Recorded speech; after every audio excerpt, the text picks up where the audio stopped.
해법을 찾는 토론 이슈엔 직설 시작하겠습니다. 갈수록 악화되는 전세난에 정부가 서둘러 대책을 내놨습니다. 이 빈집에 호텔 또 공장까지 확보해서 일단 급한 불은 꺼보겠다는 건데요. 이번 대책이 서민들의 주거 안정에 얼마나 도움이 될 수 있을지 전문가들과 함께 따져보는 시간 가져보겠습니다. 오늘 함께해 주실 세 분의 전문가 소개하겠습니다. 연세대 정경대학원 금융부동산학과 한문도 겸임교수, 김인만 부동산연구소 김인만 소장, 한국투자증권 자산승계연구소 김규정 소장 나오셨습니다. 어서 오십시오. 네, 안녕하세요. 안녕하세요. 네, 정부가 공공임대를 최대 11만 4천 가구를 2022년까지 2년 내에 공급을 하겠다라는 내용을 골자로 한 전세 대책을 발표했습니다. 한 교수님 보시기에 어떠세요? 사실 최근에 전세난을 두고 여러 가지 얘기가 나오다 보니까 정부가 네. 공공임대를 좀 카드로 해서 타개를 해보겠다라는 의지를 좀 보인 것 같거든요. 네, 맞습니다. 신호를 좀 정확해 준 것 같습니다. 왜냐하면 아침에 홍남기 장관이 7시인가 8시에 또 먼저 얘기를 했는데 네, 관계장관 회의. 거기에 이제 핵심적인 키워드가 있더라고요. 일단 여러 가지 변수를 다 고려해야겠지만 예. 핵심은 이제 재고량을 늘리겠다.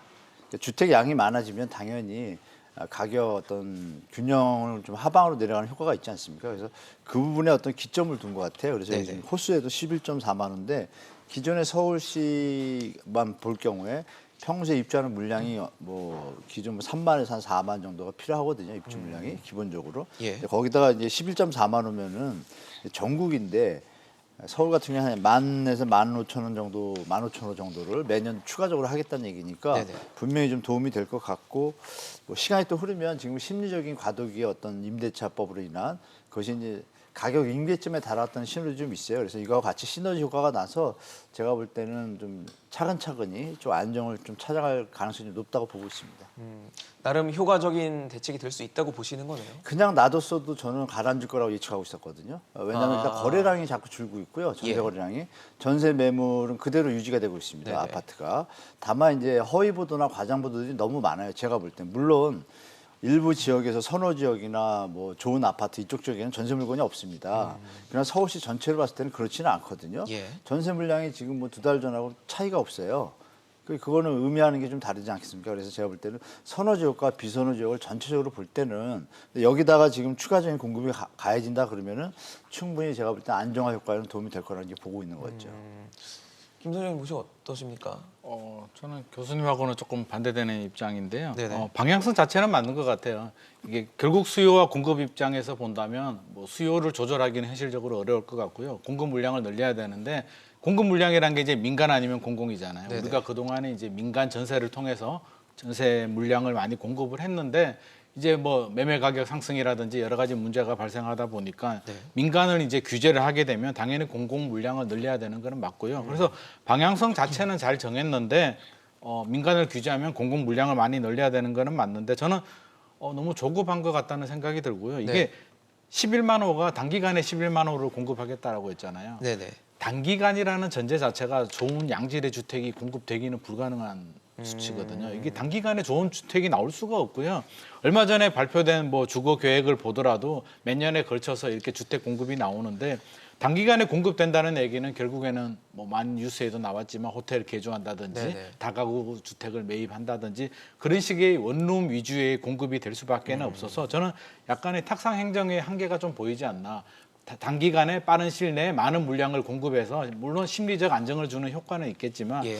저는 개인적으로 이런 정책은 좀 반대하는 게 양질의 주택을 차근차근 공급하고 방향을 제시해 주는 것이 좋지 이렇게 원룸형 주택을 단기간에 급격하게 국민 세금을 통해서 공급하게 되면 결국에는 이익을 보는 사람들은 지금 호텔이 요즘 장사가 안 되잖아요. 그렇죠. 그래서 굉장히 어려운 상황인데 그 호텔을 매입하면 호텔 소유자라든지 또는 다가구 주택들 건축하시는 분들 굉장히 제가 어제도 전화를 받았거든요. 다가구 하시는 분한테 이거 기회 아니냐.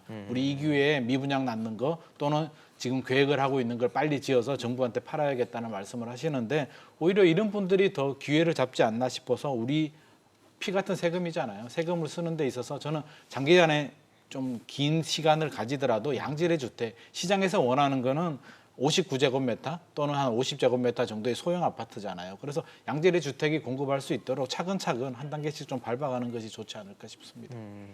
김규성 소장님은 어떻게 보셨습니까? 일단 양적으로는 저희가 애초에 생각했던 수만호보다 훨씬 계획량이 늘었죠. 내후년까지 11만 4천 가구니까 예. 해당 양 자체가 시장에 이제 숫자적으로 미치는 영향은 확실히 있을 거다라고 예상이 됩니다. 그리고 뭐 매입 임대라든가 기존에 있던 공공임대 같은 것들 또 짓고 있던 것들도 조속히 조금 앞당겨서 입주하고 이런 내용들이 담겨서 사실 최대한 끌어모을 수 있는 대로 끌어모은 것 같다라는 판단은 들어요. 근데 이제 방금 전에 김 소장님도 말씀하신 것처럼 너무 주거의 질적인 부분이 간과되지는 않을까라는 걱정들이 있습니다. 그리고 대체로 1, 2인 가구 중심의 소형 주택을 좀 단기간 모으는데 여전히 초점이 맞춰져 있다 보니 현재 시장에서는 3, 4인 자녀가 있는 가구들이 실질적인 주거 인프라를 갖춘 곳에서 전세를 못 찾는 어려움이 상당 부분 있는데 기존에 있던 이런 소형 공공임대라든가 뭐 상가 공실 리모델링이라든가 이런 것들이 빨리 공급되는 건 좋지만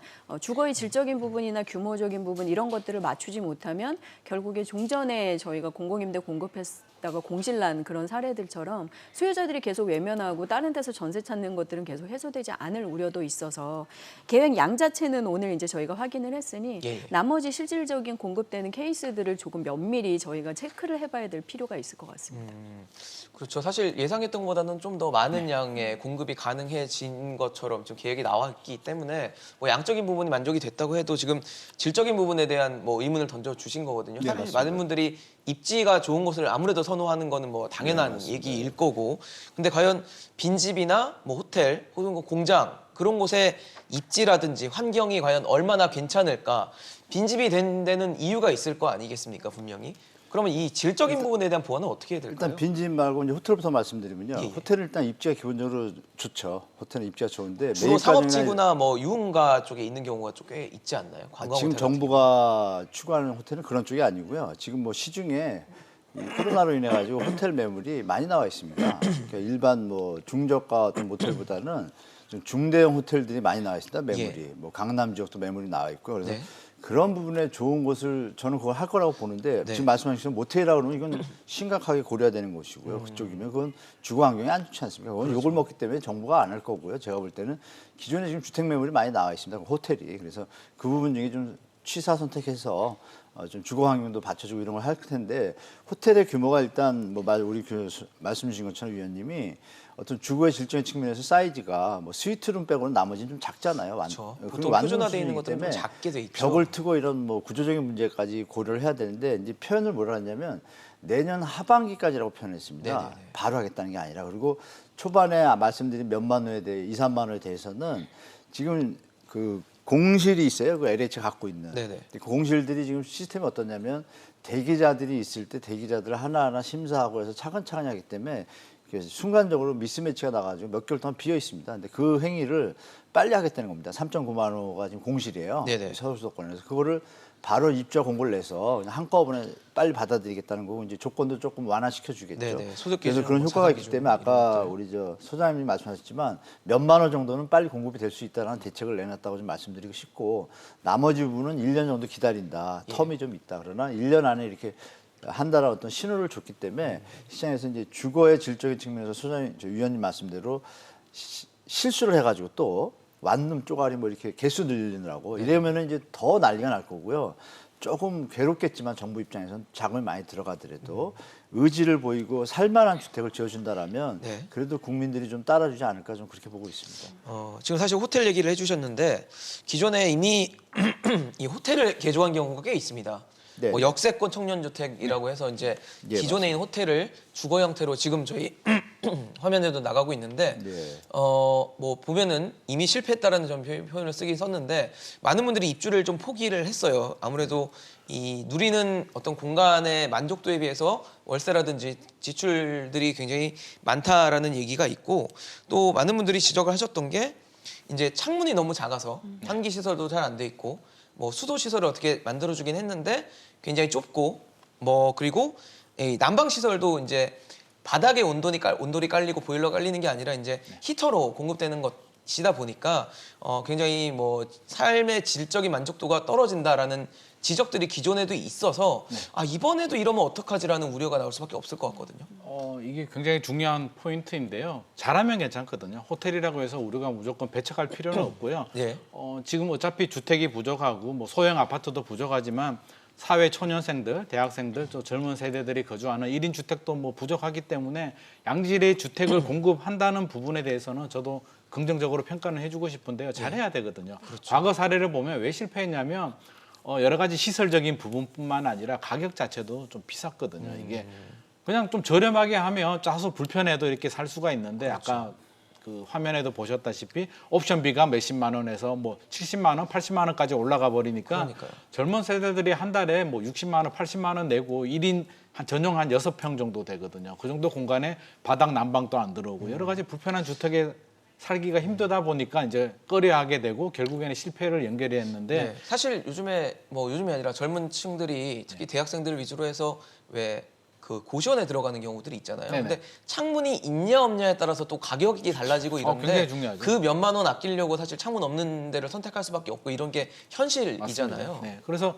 이런 부분을 좀 면밀히 검토를 해야 될 것 같고요. 뭐 이왕 공사를 해야 된다면 이게 바닥 면적이라든지 요즘 또 풀옵션 뭐 빌라 가면 다 풀옵션이잖아요. 그렇죠. 그래서 그런 부분 또 저렴한 가격에 어떻게 공급할지가 충분히 고려가 돼야 되고 아까 교수님께서 잘 말씀을 해주셨는데 매입 임대는 지금도 하고 있거든요. 예. LH에서 하고 있는데 이게 뭐가 문제냐면 저도 이제 현장에서 확인한 부분인데 제대로 안 되고 있어요. LH 담당자들 입장에서는 뭐 제가 뭐라 하는 건 아닌데 예. 나름대로 기준이 있다 보니까 그 기준에 충족하지 않으면 공실이 생겨도 그냥 내버려 두는 경우들이 굉장히 많거든요. 그래서 공급이 안 되는 실제로 거군요. 우리 세금 가지고 매입을 해놓고 활용을 안 하는 경우들이 굉장히 많아서 그걸 단축시키겠다, 기준을 바꾸겠다는 부분에 대해서는 저는 적극적으로 찬성하는 입장이고요. 예. 지금 또 세금 들어가지고 이렇게 매입해놓고 놀리는 공실들이 너무 많아서 지금이라도 많은 세금을 투입한다면 기준 자체도 하고 좀 플렉서블하게 유동성 있게 많은 사람들이 이용할 수 있도록 이렇게 좀 융통성이 있는 정책을 펴는 거는 굉장히 좋은 것 같습니다.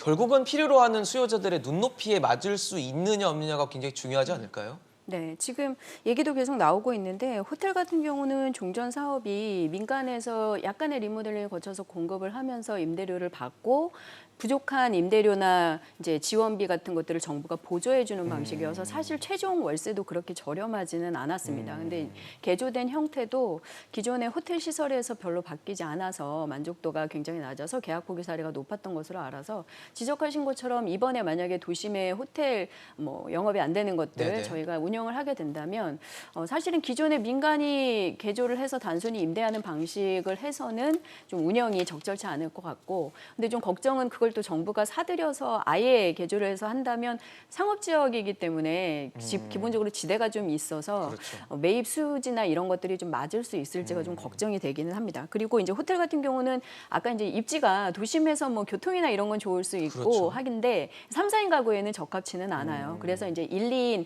주변에 이제 업무 시설이나 이런 상권에서 활동력이 좋은 1, 2인 세대들에게 적합한 지역이다 보니까 네. 그런 분들한테 맞게 어느 정도 요번에 이렇게 개조나 리모델링의 수준을 좀 높인다면 가능하지 않을까. 근데 뭐 우려가 굉장히 호텔 부분에서 컸는데 실제로 공급 계획 나온 걸 보면 11만 4천 가구 중에서 호텔을 포함한 이런 비주택 리모델링은 총량이 13,000 가구 정도밖에는 되지 않습니다. 10분의 1밖에 안 되네요. 상가 공실이나 뭐 오피스 공실이나 호텔 공실 일부가 개조가 될 것 같고요.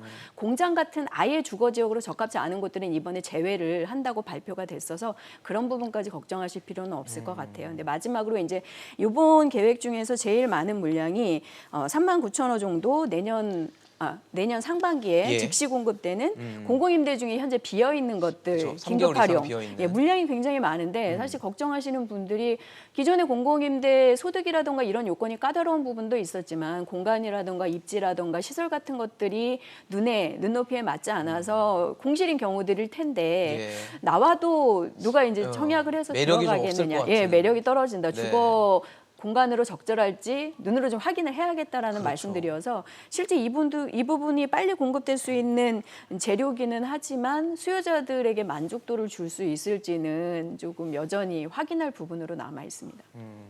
교수님 그 말씀하신 대로 사실 호텔 39,000호는 부분에 대해서 한 가지 말씀을 호텔이요? 지금 비판을 받을 고급 고시원이라면 뭐 비판을 받을 정도로 문제가 많았잖아요. 네네네. 그 뭐 청년들이 외면하게 되고 그러니까요. 목적하고 전혀 틀리죠.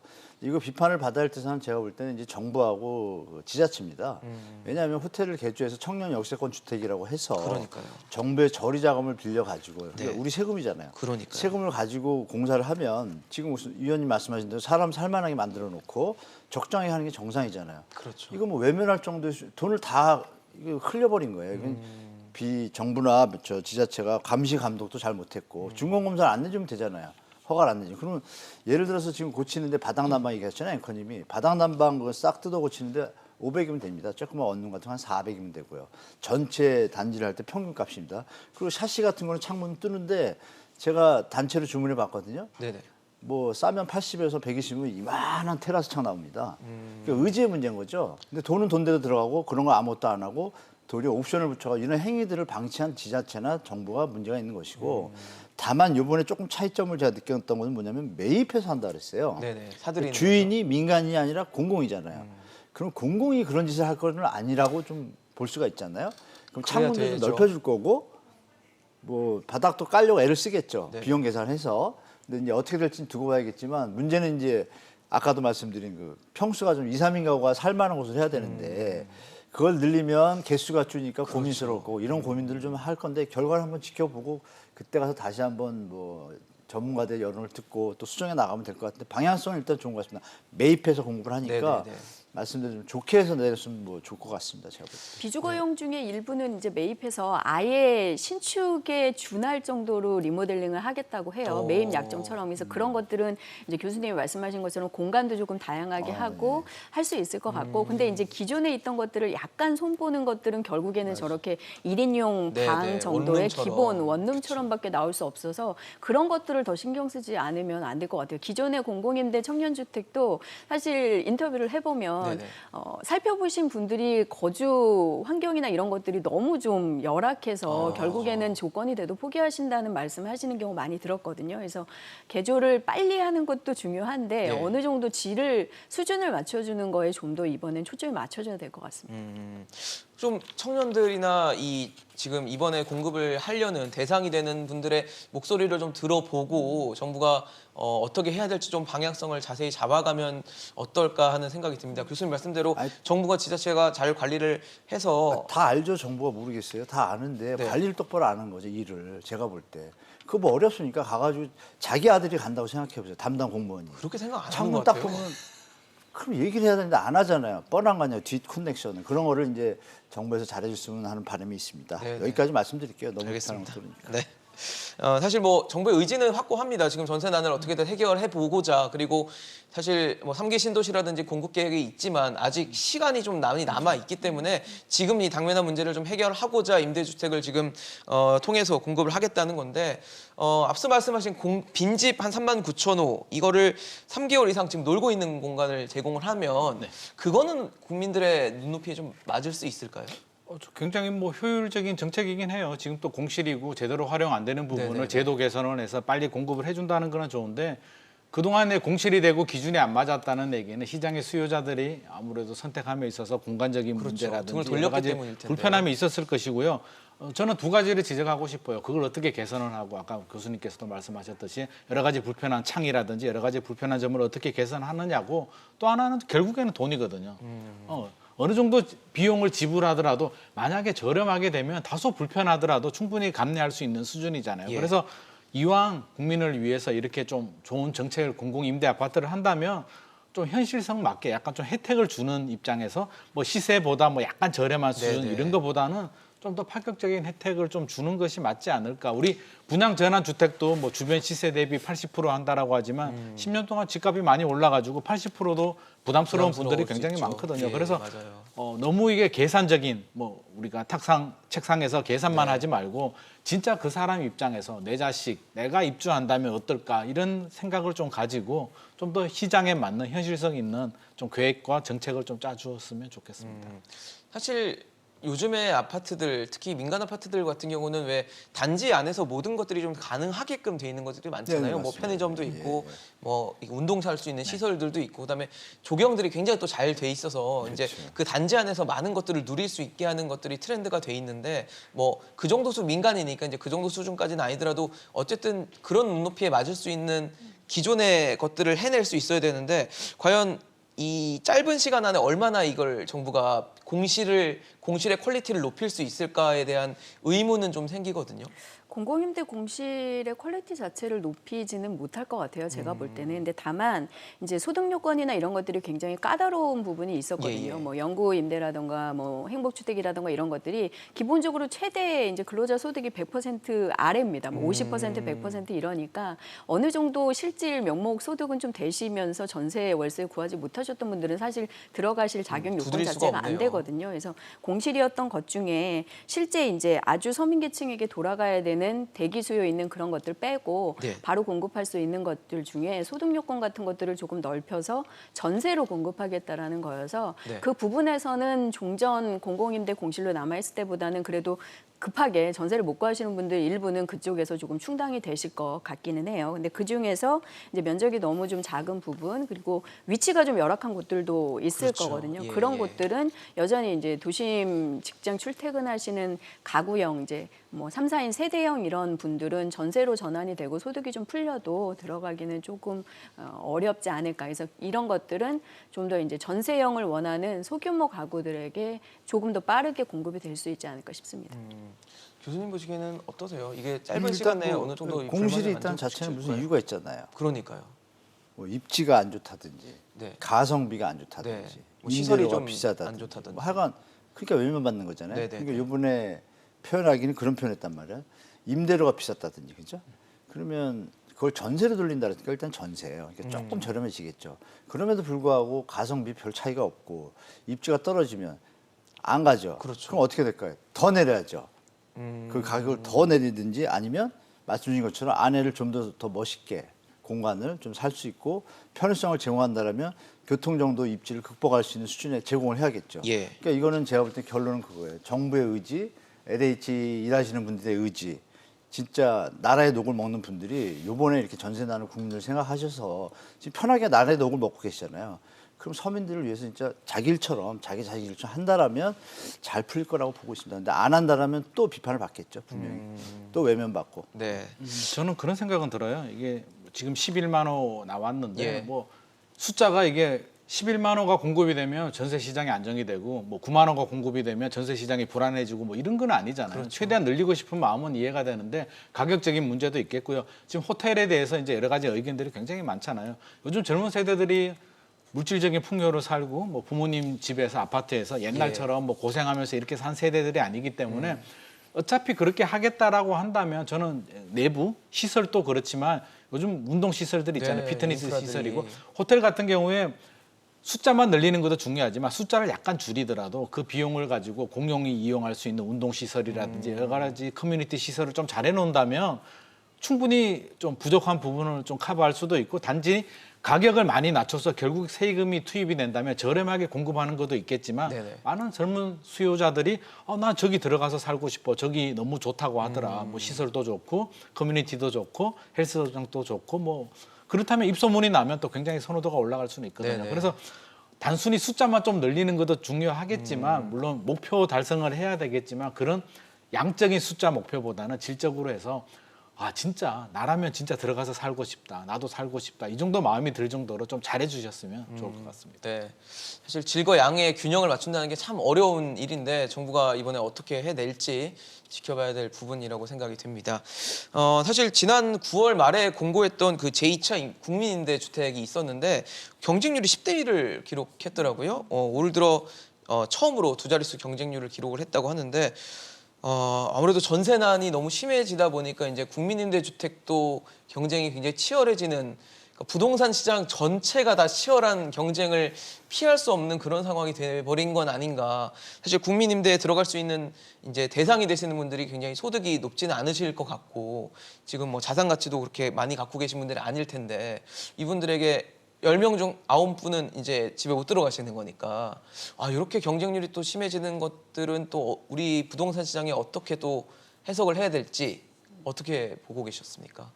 전체적으로는 지금 뭐 전국적으로 나타나고 있는 전세 물건 회전이 잘 안 되는 부분, 수급 불균형에서 뭐 연장선상에 있는 상황이라고 보여져요. 예. 그러다 보니까 사실 서민계층에서는 조금 더 저렴한 임대료로 공급받을 수 있는 임대주택이라던가 이런 것들도 종전보다는 관심이 높아지시는 걸로 보여지는데 결국 근데 이렇게 경쟁률이 높았어도 사실 나중에 실질 입주율이라던가 네네. 뭐 임대 현황 같은 것들은 저희가 다시 확인을 해보면 그렇죠. 여전히 또 공실이 있다거나 활용도가 만족도가 떨어지는 경우들도 있었기 때문에 경쟁률이 높아진 것에서 계속 전월세 시장이 굉장히 수급적으로 불안정하다라는 부분은 인정을 하고 네네.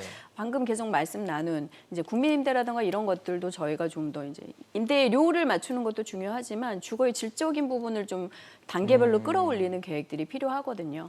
예전 같으면 저희가 이제 이런 국민임대 같은 경우에는 꼭 이런 뭐 마감제라든가 부자재 같은 것들도 정해진 그런 좀 저렴한 맞아요. 그런 것들만 네. 써야 한다든지 품질이 이런 것들이 떨어진다는 있어서 얘기가 있었죠. 이런 것들도 이제 민간이라든가 좀 질을 높일 수 있는 부분으로 개선이 되고는 있습니다만 여전히 이제 수요자들이 볼 때 이런 임대 주택들이 너무 질적으로 열악하다. 그리고 아까 지적하신 것처럼 최근에 눈높이에 맞는 여러 가지 이런 커뮤니티 시설 같은 것들이 부족하다는 지적들이 많아서 그런 것들을 좀 끌어올리면서도 가격을 조정하는 것들이 필요하고요. 가격적으로는 저는 요즘에 전세금이 워낙 높아지다 보니까 전세금을 좀 마련하는 준비를 하시는 일반 직장인 분들은 또 많이 있거든요. 예, 예. 그런 것들에 좀 맞춰서 임대료도 저희가 조금 조정할 수 있지 않을까 싶습니다. 질이 조금 개선이 되면 네. 임대료가 적정하게 조금 오르더라도 저는 수용이 될 거다라고 판단이 되거든요. 그래서 이런 이제 정부가 제공하는 공공임대들의 가격을 무조건 너무 싸게 해야 돼 여기에 맞추기보다는 가격을 시장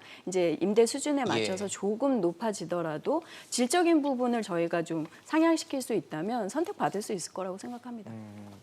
한 교수님, 이렇게 국민임대주택의 경쟁률이 심화되는 거는 어떻게 좀 바라봐야 될까요? 일단 뭐 전세 가격이 지금 급등을 하고 네네. 뭐 일단 여러 가지 요인들로 인해서 라이프 스타일이 많이 바뀌었잖아요. 그렇죠. 패러다임이 어떤 패러다임이냐면 제가 뭐 조금 새는 얘기인지 모르지만 언젠가부터 한 2, 3년 전부터요. 아파트를 사는 사람과 빌라 다세대 사는 사람을 구분짓는 보도와 행태들이 많이 나오고 실제로 현장에서 초등학교를 가도 아파트 사는 애들과 빌라 이런 분위기가 약간 조정되는 안 좋은 그런 패러다임이 지금 존재를 하고 있고 유지가 돼요 지금 현재. 근데 엄밀히 보면 아파트 녹물 나오는 아파트도 있잖아요. 그렇죠. 엄밀히 보면 다세대인데 새로 지어서 엘리베이터까지 있고 더 좋은 데도 많아요. 이런 걸 정확히 조명해야 되는데 언론에서 자꾸 그걸 조장하는 사람도 많고 전문가들 중에 또 그런 얘기하는 사람이 많아요. 아파트에 살면 뭐 잘 사는 사람이고 이렇게 하지 않냐라고 대놓고 하는 분도 계세요. 이런 전문가들 내지 어떤 보도들에서 만약에 당연히 전체적으로 보면은 그 빌라 다세대 중에 열악한 지역도 있을 거고 아파트도 마찬가지예요. 그걸 같이 조명해 주면 약간 소셜 믹스가 일어나지 않겠습니까? 예. 그래서 그런 부분들을 일단 먼저 던져주고 그 다음에 이제 이 말씀드린 주거의 질이 지금 많이 높아졌잖아요. 네네. 조금 뭐 이생끝이라고 워라벨이라고 그러나요? 네, 요즘 예. 젊은 세대들과 30, 40대들은 돈 쥐고 우리 기성세대 위의 선배들처럼 돈 들고 갈 것처럼 마치 200년 살 것처럼 아등바등 살진 사는 않아요. 것보다는- 그냥 쓰면서 즐기면서 사는 쪽에 가니까 조금 열악해도 지금 젊은 시절에 사람답게 살고 싶은 거죠. 그럼 그 패러다임을 맞춰서 지금 정부 관료직에 계신 분들이 40대, 30대 별로 없잖아요. 그럼 젊은이들의 취향과 트렌드를 계속 좀 수렴을 해서 예, 예. 거기에 맞춘 거로 간다라면 지금 아까 같은 호텔의 어떤 외면받는 이런 형태들이 좀 없어질 거고 그래서 네네. 제가 볼 때는 정부하고 일하시는 분들이 좀 더 패러다임의 변화에 대해서 4차 산업 얘기하는 시절에 지금 뭐 수기로 뭐 이럴 때 아니잖아요. 그렇죠. 그런 것처럼 젊은이들한테 의견을 들어서 왜 외면받는지 분석하고 네. 그런 논문이 없어요. 그냥 비판만 하고 그리고 땡이에요. 그리고 또 그렇게 짓고 요번에 좀 다르게 하신다는 얘기를 많이 하신 것 같은데 네, 보도한 거 보니까 품질 좋은 아파트 쪽으로 가겠다고 하는데 그 부분에 초점을 맞춘다라면 의견 많이 듣고 한다라면 이런 부분에 국민임대주택이 지금 10대 1이면은 9분은 지금 못 들어가셨잖아요. 그러니까요. 근데 그분들이 만약에 이 공급하는 것이 국민임대주택보다 내용이 좋다라면 넘어가실 거 아니에요. 그러면 20, 30%는 또 그걸 가시면 나머지는 이제 신도시 나오면 좀 균형이 잡혀지니까 조금 어떤 안정세를 갈 수가 있잖아요. 그래서 제가 볼 때 핵심은 질 좋은 원하는 형태, 작더라도 제대로, 작아도 단지가 작아도 편의시설을 제공하고 이런 것에 좀 신경을 좀 많이 썼으면 좋겠습니다. 알겠습니다. 사실 뭐 지금 정부의 대책을 갖고도 여러 가지 얘기가 지금 나올 수밖에 없는 상황이 돼버렸는데 그 앞서서 지난 7월 말에 임대차법이 새로 시행이 되면서 또 논란들이 많이 일어났잖아요. 그 중에서 이제 가장 중요했던 것 중 하나가 계약갱신 청구권. 그래서 이제 세입자가 계약갱신을 요구했을 때 뭐 어떻게 보면 이 집주인이 들어줘야 되는 그런 상황이 됐는데 거부를 할 수도 있잖아요. 네네. 지금 주권이 본인이나 직계 존비 속의 실거주라는 이유가 된다면 이제 그 요구를 거절할 수 있는 권한이 생겼는데 그러다 보니까 본인의 딸이나 아들을 이제 집을 증여하는 식으로 주고 이제 그런 식으로 만족하면 이제 집주인이 세입자를 이제 뭐 표현이 좀 과합니다만은 내쫓을 수 있는 그런 조건이 될 수도 있을 것 같아요. 근데 그러다 보니까 집주인이 임대를 주는 것보다는 아예 증여를 선택해서 이런 부분들이 또 전세난에 영향을 주는 건 아닌지 어떻게 보고 계십니까? 우리가 전세난에 대한 이제 개념 정의부터 좀 해야 되는데요. 뭐 일각에서는 전세난이 아니다라고 말씀하시는 분들도 있고 전세난이라고 말씀하시는 분들이 있는데 절대적인 숫자 자체를 보면 우리가 전세 물량이 뭐 멸실된 건 아니잖아요. 다 존재하는데 절대적인 양은 변하지 않는데 예. 결국에는 상대적인 이게 전세가 문제가 되는 것이거든요. 기존에 소급 적용이 되면서 이제 눌러 앉아 살게 되고 집주인이 또는 뭐 직계 존속이나 부모님이나 또 자녀가 들어가서 살면서 거절하게 되고 이런 수많은 분쟁이 생기면서 가격이 오르는 것만 전세난이 아니고 내가 들어가고 싶은 집에 못 들어가는 것도 전세난이고요. 임대인과 임차인이 분쟁이 생기는 것도 전세난이거든요. 그래서 전세난을 좀 더 광범위하게 생각을 해야 되고요. 왜 이런 일이 생길까라고 보면 최근에 이게 다 맞물려 있는데 이제 정부에서 이렇게 11만 호 공급 계획도 나왔듯이 저는 그렇게 생각해요. 이게 정책에 문제가 있으면 보완을 하고 수정을 할 필요도 있는데 지금 문재인 정부의 좀 아쉬운 점이라면 우리가 나온 정책은 절대 선이고 절대 바꾸면 안 되는 거고 이거는 맞는데 또 문제가 생기니까 다른 쪽에서 자꾸 답을 찾다 보니까 저는 배가 자꾸 산으로 가지 않나 싶은 생각이 들거든요. 임대차 3법만 하더라도 엄밀히 따지면 입법인데요. 여러 가지 사실 임대차 3법이 나오면서 7월 달부터 한국감정원 통계 자료를 보면 7월부터 전세 지수가 이제 급격하게 올라가는 현상을 보게 되는데 저는 계약갱신 청구권 자체를 저는 반대를 하거든요. 2년은 짧아요. 전세 사시는 분들은 2년이 짧은 거는 누구나 다 아실 테고 저도 옛날에 전세 살아봤지만 계약하고 돌아서게 되면 다음 계약이 막 걱정이 되는 막 그런 상황이거든요. 그래서 늘려주는 거는 맞는데 왜 계약갱신 청구권을 도입을 했을까에 대한 저는 그 의문이 아직도 가시지가 않는데 계약갱신 청구권이라는 자체는 임차인이 청구를 해야 되고요. 임대인이 받아주거나 또 거절을 하게 되는데 그 과정에서 필연적으로 분쟁이 생길 수밖에 없거든요. 그래서 가장 좋은 거는 임대인과 임차인은 처음 계약할 때만 보고 나갈 때까지 안 보고 서로 연락 안 하는 게 서로가 제일 마음 편하거든요. 그게 가장 좋은 서민 주거 안정인데 이거는 2년이 되면 2년이 되기 6개월 전 정도에 이제 통보를 해야 되고 그렇죠. 그때부터 스트레스가 시작이 돼요. 어떤 식으로든 잘 받아주면 괜찮은데 임대인 입장에서는 처음 계약할 때 2년으로 계약을 했는데 법이 바뀌면서 갑자기 갱신을 하게 됐단 말이에요. 네네. 당황하게 되고 내 계획이 어그러지게 그렇죠. 되고 또 반대를 해야 되고 반대를 하려다 보니까 거주를 하게 되면 반대를 되는구나. 정부에서 또 이게 불씨를 만들어줬단 말이에요. 그러면서 수많은 분쟁이 생기는데 처음부터 소급 적용도 없어져야 되고요. 그냥 최단 존속 기간을 2년에서 3년이나 4년 정도로 늘려주면 처음 계약할 때 임대인들도 알잖아요. 3년이나 4년이구나. 그러면 한번 계약하면 그다음부터 만기 때까지 서로 연락할 일도 없고 집주인도 3년, 4년 동안 다른 계획을 세워서 4년 후에 내가 입주해야겠구나 이렇게 준비를 하는데 이걸 성급하게 그냥 2+2 해주면은 도움이 될 거야. 이게 서민들한테 도움이 될 거야. 굉장히 탁상행정이거든요. 분쟁이 생길 수밖에 없는 불씨를 정부가 만들어 주었기 때문에 이게 공급 물량을 꾸준히 공급해 주는 것도 당연히 중요하겠지만 저는 이런 정책적인 보완도 충분히 해볼 필요가 있을 것 같고요. 이게 쉽잖아요. 정책적인 보완만 하면 의외로 쉽게 해결될 수 있는 문제고 또 전세 수요를 줄일 필요도 있거든요. 그래서 구매 능력이 되는데 그냥 전세에 거주하시는 분들도 굉장히 많으시거든요. 저는 능력이 되는 분들은 세금 좀 내고 집 사라고 저는 생각을 하거든요. 그러면 정부가 혜택을 줘야 되잖아요. 취득세, 재산세 감면해주고 정책 금리를 해주고 대출 한도를 늘려줘서 무주택자가 집을 살 때는 혜택을 주게 되고 네네. 다주택자들도 출구 전략이 필요하잖아요. 그래서 이런 실수요자들이 집을 사는 이런 실수요자들한테 다주택자들이 집을 팔 때는 예를 들어서 뭐 KB 시세의 90% 정도로 저렴하게 집을 팔게 되면 세제 혜택을 줘서 뭐 양도세, 중과세를 적용 안 하게 되고 장기 보유 특별 공제를 적용해주겠다라고 하면 저는 모든 사람들의 혜택을 보는 뭐 그런 전세 수요도 줄어들게 되고 출구 전략도 되고 시세 대비 저렴하게 집을 사게 되니까 세입자도 네. 좋고 가격도 안정이 되는 그래서 이런 정책적인 보완을 통해서 시장 안정에도 많은 도움이 될 수 있는 이런 방법도 좀 찾아봤으면 좋을 것 같습니다. 그러려면 전제가 정책을 수정해야 된다는 전제가 있을 텐데 정부가 그렇죠. 과연 이걸 이행을 할지는 좀 의문이라는 저도 생각이 좀 그게 들고요. 걱정입니다. 앞서 말씀드린 여쭤봤던 그 임대차법에 이제 아들이나 딸이 거주하면 이제 집주인이 그대로 살 수 있는 조건이 됐는데 이게 전세난에 과연 어떤 영향을 줬는가에 대해서는 정부는 좀 다른 얘기를 하더라고요.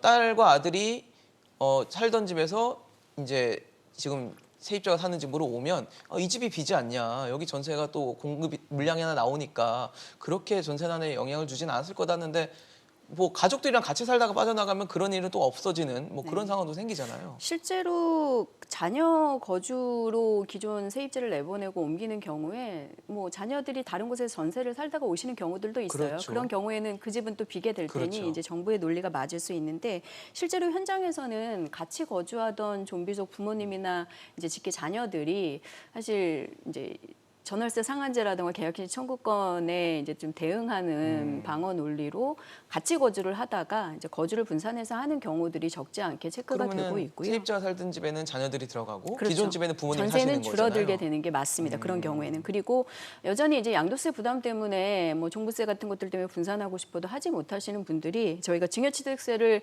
높였음에도 불구하고 여전히 증여를 선택하고 있는 상황입니다. 뭐 증여세가 높아지긴 했지만 양도세 부담을 치르기 싫다. 그리고 어차피 가격이 계속 좀 더 오를 것 같으니 같으니까. 자녀들에게 미리 주는 게 낫다라는 판단을 하신 분들이 계속 증여를 하고 있어요. 근데 그런 경우에는 또 실소유자 자녀가 새로 생기면서 실거주권 가능한 이제 권리가 생기는 거죠. 그렇죠. 그래서 이런 경우들에서 실제로 기존의 전세 계약갱신 쓰지 못하고 종료되는 건들이 현장에서는 계약 만료 물건 중에 적지 않게 확인이 되고 있습니다. 그리고 내년 상반기에 또 양도세나 종부세 더 늘어나기 전에 일부 팔려고 생각하시는 분들은 세입자가 현재 끼어 있으면 팔기가 어려워질까 봐 자녀나 친가를 이제 들여보내서 일정 기간 거주를 하게 하는 본인이 이제 이런 플렉서블하게 부분들도 이용할 수 있게. 네, 팔고 싶은 계획이 있는데 팔리지 않을까 봐 그런 대응들도 하다 보니 실제로 전체적으로 계약량 줄고 전세 가격 오르는 와중에 신규 전세 찾는 분들 입장에서는 전세 물건이 급격하게 줄어든 게 맞습니다. 그래서 정부의 논리하고는 조금 현장에 이제 거리감이 있는 상황이고요.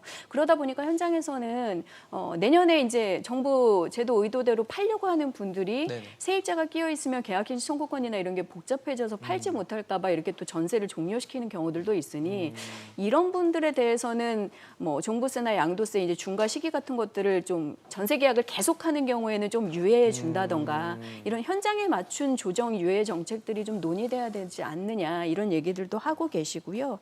저는 사실 아까 잠깐 말씀하신 내용 중에 이제 2+2 같은 것도 말씀하셨는데 네네. 저는 사실 한 지역에서 거주해 보신 분이 그 지역이 본인에게 맞고 필요 용도에 이제 맞는 지역이어서 한 번 더 거주를 원한다 이런 것들을 연장해 주는 부분에 대해서는 나쁘지 않다라고 생각을 해요. 근데 지금 요번에 문제가 생긴 것이 이 계약갱신 청구권을 쓰는 와중에 저희가 전세 공급이 좀 원활하게 되는 시기에 같이 썼다면 이렇게 문제가 불거지지 않았을 텐데 저희가 신규 공급도 아직은 정부 공급 충분하지 계획이 않죠. 3년이나 5년 후에부터 되는 상황이고 민간에서 공급하는 이런 전세 물건들도 저희가 다주택 투자를 막고 주택 임대사업자를 폐지하고 이러는 와중에 실제 줄어든 부분이 있다 보니까 전세 공급이 조금 줄어들 수 있는 상황에 연장 제도를 쓰면서 사실은 이런 상황들이 조금 더 이제 폭발적으로 혼란스러워진 것 같아서 제도 자체에 대한 이런 선택권을 준 것들은 좋았으나 시기나 공급 지원 같은 것들이 조금 부족했다라고 평가하는 게 맞을 것 같습니다. 타이밍이 좀 안 좋았네요, 확실히. 근데 대비를 좀 해서 공급이랑 이런 것들을 맞춰줬더라면 문제가 이렇게 심각하지는 않았지 않았을까라는 아쉬움이 좀 있습니다. 사실 좀 놀랐던 것 중에 하나가 이 뭐 임신을 가짜로 한 뭐 그런 확인서를 받아가서 다시 한번 말씀. 네, 임신, 가짜 임신 뭐 이런 것들도 청약 시장에서 또 화두가 되다 보니까 이렇게까지 하는 것들은 문제가 있지만 무슨 심정에서 이렇게까지 했을까라는 생각도 좀 들었거든요, 사실. 당연히 그렇게 하고 싶죠. 정부에서 조금 어떤 불안과 물론 뭐 정부도 실수한 부분이 있고 예. 정책의 뜻은 좋으나 결과가 지금 좋게 안 나타나고 있으니까 선한 정책을 했을 때 결과가 안 좋으면 빨리빨리 수정을 해야 되는데 지금 아까 말씀드린 4년 그것도 뭐 2+1로 돼 있잖아요. 네네. 그게 아니라 그냥 소장님 의견에 적극 동참하는데 애초에 그 임대차 계약 기간에 존속 기간의 항목이 있어요. 임대차의 존속 기간. 거기를 그냥 4년으로 했으면 아무 이런 무리가 없고 차라리 말씀 주신 양도세 완화라든지 이런 데서 또 매물을 나오게 했으라면 아까처럼 딸이 가짜로 들어가고 이런 분쟁의 요소들이 없었을 텐데 제가 볼 때 아마 그 결정을 낼 때 장관님은 4년을 주장했을 것 같고 그 안에 그 정부 관료들 중에 다주택자 많잖아요. 네네. 그분들은 강력하게 뭐 또 자유질서 얘기하면서 2+2를 하는데 그것도 원래 조항에 4년을 넣은 게 아니라 네. 저쪽에 가서 임대차 계약 경신을 청구할 수 있는 요구권 아까 말씀하신 그런 복잡하게 분쟁의 요소를 나열해 놓은 거예요. 변호사들 뭐 일거리 만들어주는 상태고 또 심하면 그런 얘기도 했잖아요. 아 분쟁이 생기면 뭐 알아서 하라 이런 분위기까지 나왔었잖아요 예전에. 심각한 거죠. 그래서 제가 볼 때는 정부 관료 내에 엑스맨이 분명히 존재하는 것 같아요. 누군지 모르겠지만 안 그러고서야 국민을 진짜 해야 된다면 누가 보더라도 4년을 하고 아까 위원님 좋은 말씀 주셨어요. 4년을 줘가지고 양도세에 대한 부분에 대해서 부담이 되는 부분에 대해서 정부에서 또 지원을 해주고 네. 이렇게 다 도와주는 형태로 갔어야 되는데 이거는 이쪽대로 분쟁이 이렇게 하고 이쪽은 또 징벌적으로 대하다 보니까 답이 없는 거예요. 충돌이 나서. 예. 그리고 뭐 심한 예로 말씀드리면 공인중개사분들이 지침이 있답니다. 지침이 있어서 내보내는 방법까지 공유하고 있습니다. 지금 제가 정확한 현장의 상황인데 이게 상황이 심각한 거죠. 그러니까요. 내보내는 방법 처음에 빈다. 저 입주자한테 내가 뭐 식당이 안 돼서 이러니 빌면 또 착해가지고 나가주는 분이 50%. 2번 계약금을 일단 넣어준다. 나가줬으면 좋겠습니다. 제가 들어가려고 그러는데 그러면 그거에 대해서 아무 반응이 없으면 이미 됐잖아요. 네네. 그 임차 입장에서 계약금이 들어왔으니까 딴 데 알아볼까 이런 생각이 들잖아요. 그럼 끝난 거예요. 또 그것도 답이 없으면. 그 다음에 이제 뭐 아들이 들어간다 그래요. 아들이 초등학생인데도 저희 아들이 입주할 거예요. 그러면 그 임차인분이 아들이 몇 살인지 그 확인하겠습니까? 그러니까요. 그냥 아들 그 아들 주민등록만 주민등록증 떼어오세요 이럴 수 없잖아요. 그런 여러 가지 지침이 다 5까지 됩니다. 그러니 이걸 견딜 수가 없어요. 그분들 입장도 이해가 돼요. 왜? 내보내야 매매가 되잖아요. 아까 말씀하셨잖아요. 매매하는 데 도움이 되잖아요. 그러니까 이런 현상을 만들어 놓은 미스가 제가 볼 땐 계약갱신권이에요. 그래서 지금이라도 늦지 않았다고 생각합니다. 저는 앞으로도 이거는 지금 일단 뭐 재고량으로 커버한다 하더라도 예. 계속 분쟁이 이어질 거잖아요. 앞으로 4, 5년 이거를 지금이라도 법안 조정을 좀 하는 집권여당 됐지 않습니까? 그럼 국민을 위해서 문제가 있으면 빨리 고쳐야죠. 4년을 했을 때 반대하는 분들은 누구들이에요? 기존 주택을 갖고 있는 분들이잖아요. 소유주잖아요. 소유주분들한테 혜택을 주면 되잖아요. 그만큼. 그럼 정리가 좀 되고 도움이 되잖아요. 그래서 그런 쪽으로는 긍정적인 마인드로 확 돌아서서 법안을 다시 처음부터 검토하면 결론은 4년으로 떨어질 것 같아요. 그래서 제가 볼 때 그런 쪽으로 좀 방향을 바꾸면 국민주거 복지가 조금이라도 안정되지 않을까 좀 부탁드려봅니다. 저는 3년이든 4년이든 바꾸면 예. 쉽지 않은 이제 조정이 필요한데 사실은 일률적인 전월세 상한제를 같이 쓰면 몇 년으로 바꿔도 문제는 생길 것 같거든요. 기한이 어느 뭐 3년으로 늘든 4년으로 늘든 그동안 가격을 뭐 5% 딱 정해진 한도에서 시장 상황과 변동 그걸 좀 상관없이 풀어주면 되죠, 그렇죠. 또. 못 올린다 하면 저는 어떤 연차든 문제가 생길 것 같습니다. 그래서 사실 공급을 원활하게 준비를 하고 가격 상한제에 대해서 좀 지역이나 상황에 대해서 융통성 있는 그렇죠. 조절을 그렇죠. 해주면 맞아요. 조금 상황이 다르지 않을까 싶습니다. 지금은 사실 전국적으로 일괄적으로 네, 오라는 숫자를 맞습니다. 던져 놓은 그렇죠. 상황이잖아요. 그 부분도 그게 굉장히 오히려 문제가 집주인 있죠. 시장의 입장에서는 문제를. 사실 갱신을 한번 할 때 아니면 집주인 계약이 완전 끝났을 때 그리고 새로 계약을 할 때 집값을 올려 받아야겠다는 생각이 당연히 가질 수밖에 없을 것 시장의 같거든요. 가격에 맞춰서 본인의 계약 당연하죠. 가격도 올리고 싶은 게 누구나 당연한 그러니까요. 이제 본능적이라고 운영 심리이기 생각이 때문에 되는데. 그리고 세입자들도 전혀 안 올리겠다는 생각을 가진 분들은 많지 않거든요. 과다하게 올리는 게 부담스러운 거지. 주변 시세가 뭐 예를 들어서 전세가 7억인데 나는 5억에 살아야지 이렇게 생각하시는 분들은 많지는 않거든요. 네네. 근데 정부는 그렇게 만들어줬단 말이에요. 그래서 그냥 한 120%, 130% 한도 내에서 협의해서 하라 정도로 좀 융통성 있게 해주었으면 더 좋지 않았을까. 5%로 하니까 집주인 또 열받고 세입자는 정부가 만들어주니까 나는 당연히 정부 정책을 따라야지라고 되니까 계속 분쟁이 되는 지금 거죠. 한단지에서 기존 계약하신 연장하신 분들 신규 계약 가격에서 맞아요. 벌어진 특이한 부작용 사례들 나오고 있잖아요. 그렇죠. 기존에 한 번 연장하신 분들 2년 후엔 당연히 나가야 된다라고 지금 준비를 하고 계시는데 그렇죠. 네. 그동안 올라간 전세금 어디서 준비하냐 벌써 2년 남겨놓고도 걱정이죠. 걱정을 하고 계신다고 합니다. 그래서 이 상한제의 일률적인 적용 이런 것들에 대해서 조금 시장 상황에 맞춰서 지금 저희가 논의가 좀 필요한 게 아닌가 생각이 됩니다. 네, 결국 정부가 시장의 목소리를 좀 들어야 좀 제대로 된 정책과 지금까지의 혼란을 좀 잡을 수 있는 대책이 나오지 않을까라는 생각이 듭니다. 오늘 한문도 교수, 김인만 소장, 김규정 소장과 함께했습니다. 말씀 감사합니다. 감사합니다.